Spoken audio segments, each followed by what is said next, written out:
আমরা মুসলিম, হিন্দু, বৌদ্ধ, খ্রিস্টান, পাহাড়ি, নৃগোষ্ঠী মিলেমিশে একাকার। আমরা সবাই মিলে বাংলাদেশ। আমাদের পারস্পরিক সম্প্রীতি, ভালোবাসা, সৌহার্দ্যপূর্ণ আচরণ, বোঝাপড়া এটা বেশ মজবুত। তবে মাঝে মাঝে আমাদের এই সম্প্রীতির ভেতরে অনেকে ফাটল ধরাতে চায়। আমরা যে সুখে আছি, শান্তিতে আছে, এটা অনেকের ভালো লাগে না। দুর্বৃত্তদের ব্যাপারে আমাদের সাবধান থাকতে হবে, আমরা সংঘবদ্ধ থাকবো। এই যে আমাদের পিসফুল কোএক্সিস্টেন্স, শান্তিপূর্ণ সহাবস্থান। যেদিন হিন্দুদের পূজা অনুষ্ঠান, আমরা ওই দিন তাফসির মাহফিল করি না, ঠিক কিনা বলেন? যেদিন আমাদের তাফসিরুল কোরআনের প্রোগ্রাম, ওই দিন আমাদের হিন্দু ভাইরা ডিস্টার্ব করে না। সুবহানাল্লাহ। হিন্দুদের পূজা অনুষ্ঠানে আইন শৃঙ্খলা বাহিনীর পাশাপাশি মাদ্রাসার ছাত্ররা যে সেখানে পাহারা দেয়। গোটা পৃথিবীতে এই দৃষ্টান্ত আপনি পাবেন।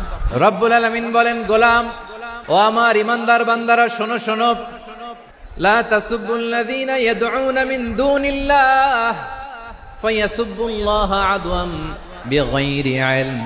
ও আমার বিশ্বাসী বান্দারা, যারা আল্লাহকে ব্যতি রেখে দেব দেবীর পূজা করে, তোমরা খবরদার তাদের গালি দিও না। যদি ওই দেবতাদেরকে গালি দাও, তাহলে ভুলবশত, শত্রুতাবশত তারা তোমাদের রব আল্লাহকে গালি দেবে, ঠিক কিনা? কোন ধর্মকে ছোট করা যাবে না। অন্য ধর্মকে ছোট করা মানে ইসলামকে ছোট করা। আর অন্য ধর্মের দেবতাকে যদি আপনি গালি দেন, ওরা ইসলাম থেকে দূরে সরে যাবে। যাও ইসলামের প্রতি আকৃষ্ট হয়েছিল, আর কোনোদিন ইসলামের ধারে কাছে আসবে না। আওয়াজ করে বলেন ঠিক কিনা? এজন্য কখনো কোনোদিন অন্য ধর্মের দেবতাদেরকে গালি দেয়া যাবে না। অন্য ধর্মের কোন দেবতাদেরকে আমরা গালি দিব না। আমরা তো মুসলমান বসতে পারি না। আমরা দুই মুসলিম ভাই একসাথে বসে চা খেতে পারি না, গল্প করতে পারি না। বিষ্ণু ইসলাম মুশরিকদের সাথে ট্রিটি করেছেন হুদাইবিয়ার সন্ধি। এটাকে বলে সুলহে Hudaibiya, the peace agreement of Hudaibiya, শান্তি চুক্তি।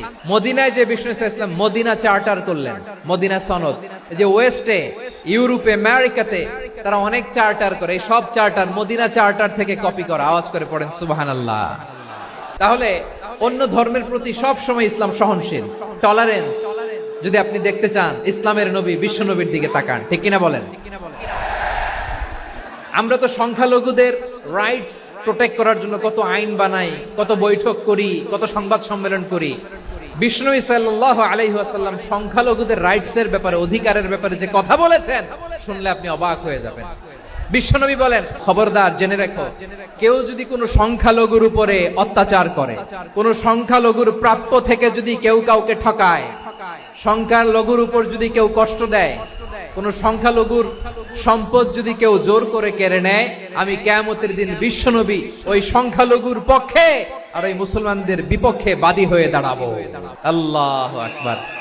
আপনি নামাজি, আপনি মুসল্লি, আপনি হাজী সাহেব, তাহাজ্জুদ পড়তে পড়তে কপালে দাগ ফেলে দিছেন।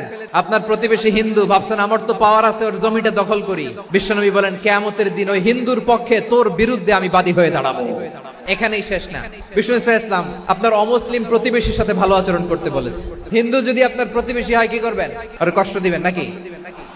কেন? ও তো হিন্দু, ও তো আমার আল্লাহরে ডাকে না, ওরে কষ্ট দিলে জায়েজ হবে না? খবরদার। বিষ্ণু ইসলাম বলেন, মান কানা ইউমিনু বিল্লাহ ওয়াল ইয়াউমিল আখির ফালিউকরিম জারাহ। যে আল্লাহ বিশ্বাস করে আর আখিরাতে বিশ্বাস করে, সেজন্য প্রতিবেশীর সাথে ভালো আচরণ করে।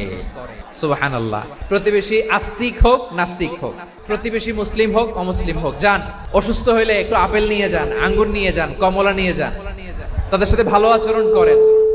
ইসলামের বিউটি দেখে, সৌন্দর্য দেখে অবাক হবে। নসিব ভালো হলে কোনোদিন কালিমা পড়ে মুসলমান হয়ে যাবে।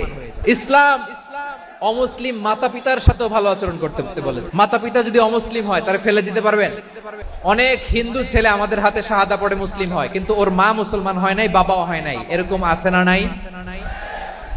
ওয়াকাদা রাব্বুকা আল্লা তা'বুদু ইল্লা ইয়্যাহ ওয়া বিল ওয়ালিদাইনি ইহসানা।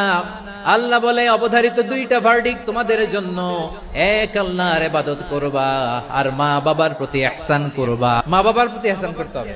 আমার মা হিন্দু হোক, ভালো আচরণ করতে হবে, বৌদ্ধ হোক, ভালো আচরণ করতে হবে। আরে তুমি এখন মুসলিম, তোমার মা বাবা হিন্দু, এখনই তো সুযোগ ইসলামের সৌন্দর্য দেখানো। এখন মা বাবা যদি দেখে, আরে এটা হিন্দু থাকতে তো বদমাইশ ছিল, বেয়াদব ছিল, কি এমন ধর্ম সে গ্রহণ করলো যেটা গ্রহণের সাথে সাথে সে পাল্টে গেল।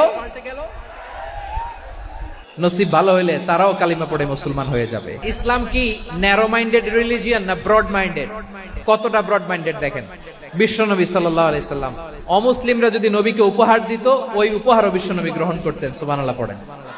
সপ্তম হিজরিতে বিষ্ণু ইসলাম সব সুপার পাওয়ারের কাছে চিঠি দিলেন, রোমান সম্রাটের কাছে, পারস্য অধিপতির কাছে, মিশরের অধিপতির কাছে, সবার কাছে চিঠি লিখলেন।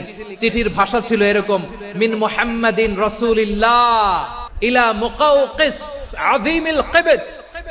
মুহাম্মদ রাসূলুল্লাহর পক্ষ থেকে মিশরের বাদশার কাছে, আসলিম তাসলাম, ইসলাম মানো শান্তিতে থাকবা, সালামুন আলা মান ইত্তাবা আল হুদা, শান্তি তার জন্য যে হেদায়েতের অনুসরণ করে। সুবহানাল্লাহ পড়েন।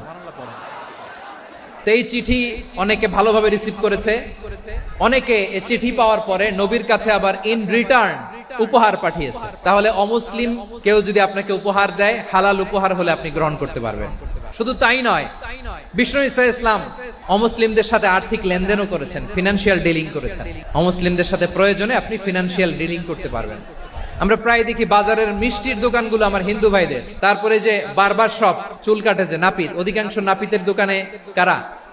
আমার হিন্দু ভাইরা। তা আপনি চুল কাটতে পারবেন কিনা? পারবেন।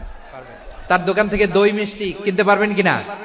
পারবেন। শুধু তাই নয়, ইন কেস অফ ইমার্জেন্সি, প্রয়োজনে ইসলামের খাতিরে, ইসলামকে সামনের দিকে এগিয়ে নিয়ে যাওয়ার জন্য অমুসলিমদের সাপোর্ট নেওয়া জায়েজ আছে। সুবহানাল্লাহ বলে। অমুসলিমদের সাপোর্ট নেয়া, তাদের থেকে অর্থ নেয়া, পলিটিক্যাল সাপোর্ট, পলিটিক্যাল অ্যাসাইলাম নেওয়া জায়েজ আছে। আমাদের অনেক বিশ্ববরেণ্য দায়ীরা আমেরিকায় অস্থায়ীভাবে অ্যাসাইলাম নিয়ে থাকে, নিজের দেশে গেলে ফাঁসিতে ঝুলাই দিবে। যুগ যুগ ধরে দায়ীদের উপর এরকম অত্যাচার আর নির্যাতন আছে না নাই? এটা যে জায়েজ আছে তার প্রমাণ স্বয়ং বিশ্বনবী সাল্লাল্লাহু আলাইহি ওয়াসাল্লাম পলিটিক্যাল সাপোর্ট নিয়েছিলেন অমুসলিমদের কাছ থেকে। বিশাল মরুপথ, পাহাড়ি পথ পাড়ি দিয়ে তায়েফের মরুজমিনে গেলেন কোরআনের দাওয়াত নিয়ে, ঈমানের দাওয়াত নিয়ে। কিন্তু তায়েফের লোকেরা বিশ্বনবীর দাওয়াতকে শুধু প্রত্যাখ্যান করেই থামে নাই, তারা বিশ্বনবীর সাথে অত্যন্ত খারাপ আচরণ করেছে। প্রিয় ভাইরা, তায়েফের ছেলেরা নবীকে রক্তাক্ত করলো। আমার নবী কই যাবে? কই যাবে? মক্কায় জায়গা নাই, তায়েফে জায়গা নাই। তায়েফ থেকে ভারাক্রান্ত মন নিয়ে আমার নবী মক্কায় ফিরে আসলেন। বিশ্বনবী মক্কায় ঢুকতে পারেন না। মক্কার মরুভূমির দিকে তাকিয়ে, উপত্যকার দিকে তাকিয়ে বিশ্বনবী ধা ধা করে কাঁদেন, ঝরঝর করে। নবীর চেহারা মোবারক থেকে চোখের পানিগুলো বেয়ে বেয়ে পড়ে। আমার জন্মস্থান, আমার শৈশব, কৈশোর, যৌবন কেটেছে এই মক্কায়, আমার এলাকায় আমি ঢুকতে পারি না। বিশ্বনবী মক্কার অনতি দূরে দাঁড়িয়ে জায়েদকে পাঠালেন, জায়েদ যাও, দেখো কেউ আমাকে সাপোর্ট করার মতো আছে কিনা, যাও অমুকের কাছে যাও।